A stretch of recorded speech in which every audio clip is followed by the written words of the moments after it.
Okay, here are solutions for quiz 4 for Math 211. We're dealing with different bases here, so you're given a number in base 2 and asked to convert that number into base 10.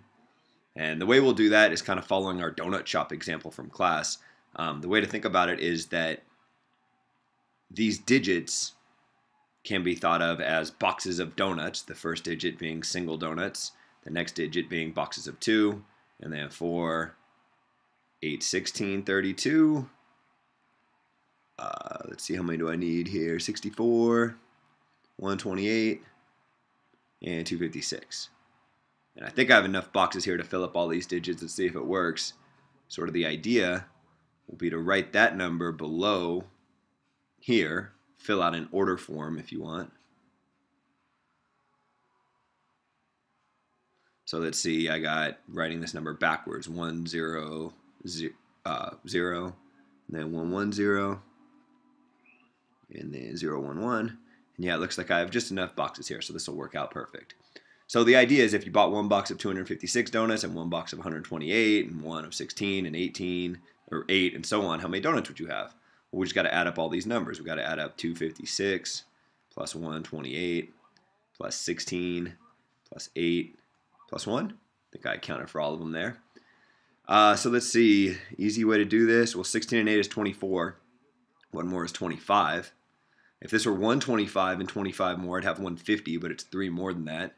So I got, this is 256 plus 153. I think I can add those guys. 6 and a 3 is a 9. And then 250 and 150 would be 400. So I think I get 409. Maybe I'll write it like that in base 10. So I just converted a number from base 2 into base 10 over here.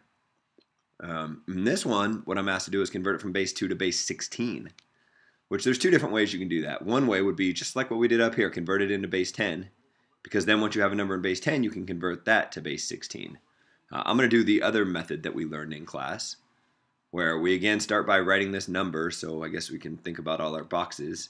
We got 1, 2, 4, 8, 16, 32, 64, 128, 256, and it'll turn out we don't even need to write these boxes, but I'm doing it just to kind of give some context. 5, 12, and 10, 24. I think I've written enough boxes here so that I can write the entire number that I'm given. So I'll do that here. So I got 1, 0, 1, 1, 1, 0, 0, 1, 1, 0, 1. And what I'm trying to do is convert that to base 16. So really what might help is to kind of in these same columns think about what your options would be at a base 16 shop.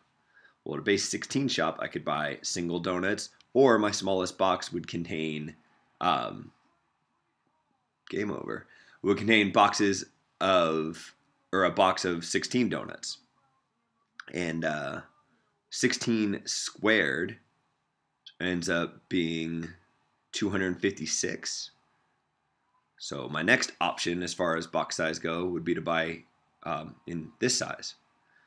So the way you can convert directly from base 2 to base 16 is think about it like everything below 16 here will have to turn into singles.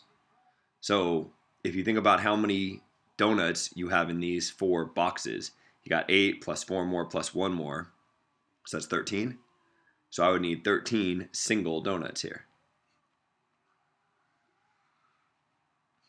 And then if you think about 16s, the logic is actually pretty similar. You don't have to worry about the fact that these are 32, 64, and 128. All you have to know is that there is 1 16 in 16.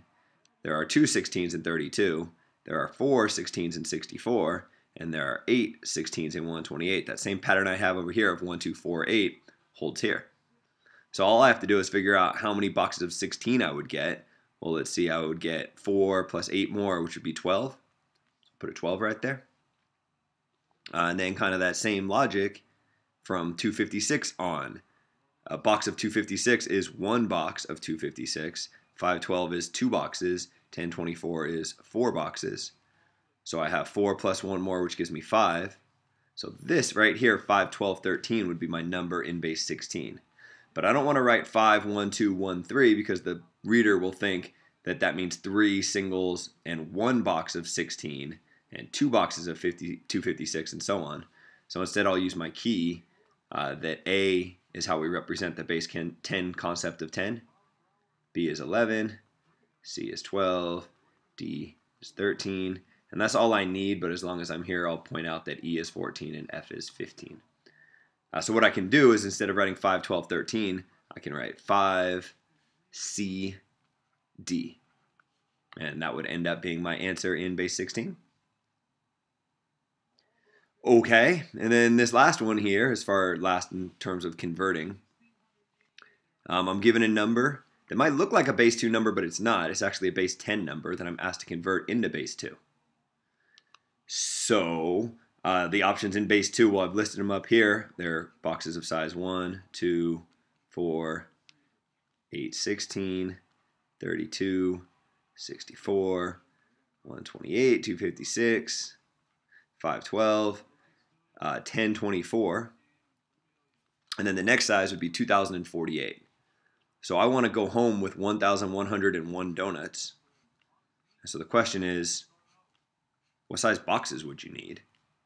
How many of each size box? If I wanted to buy boxes as large as possible. Well, I guess I could buy 1 box of 1,024, and that would take care of most of my donuts, right? I need 1,101 total, and I just bought 1,024. So how many more do I need? Well, let's see here. 11. I could borrow from this. I'll just go ahead and do it. 11 minus 4 is 7. Could make this a 9. 9 minus 2 is 7. I think I only have 77 donuts left to buy. So you only need 77 more. You wouldn't want a box of 512 or a box of 256 or a box of 128. Although you could buy a box of 64. If you bought a box of 64, now you'd only need 13 more donuts. So you wouldn't want any 32s or 16s. But you would want an 8, a 4, and a 1. I think that'll fill out the 13 here. If you bought 8, that would leave you with 5. Bought 4, that leaves you with 1, then buy 1. At any rate, if you're trying to write this number in base 2, the way you would write it is 1, 0, 0, 0, 1, 0, 0, 1, 1, 0, 1. You can put the commas in if it makes it easier to read. And this is how I'd express this base 10 number in base 2. And I guess that's really the end of the quiz, because this down here was just me asking you whether you read the chapters you're supposed to read or not. So I'll just kind of leave that blank and call this good.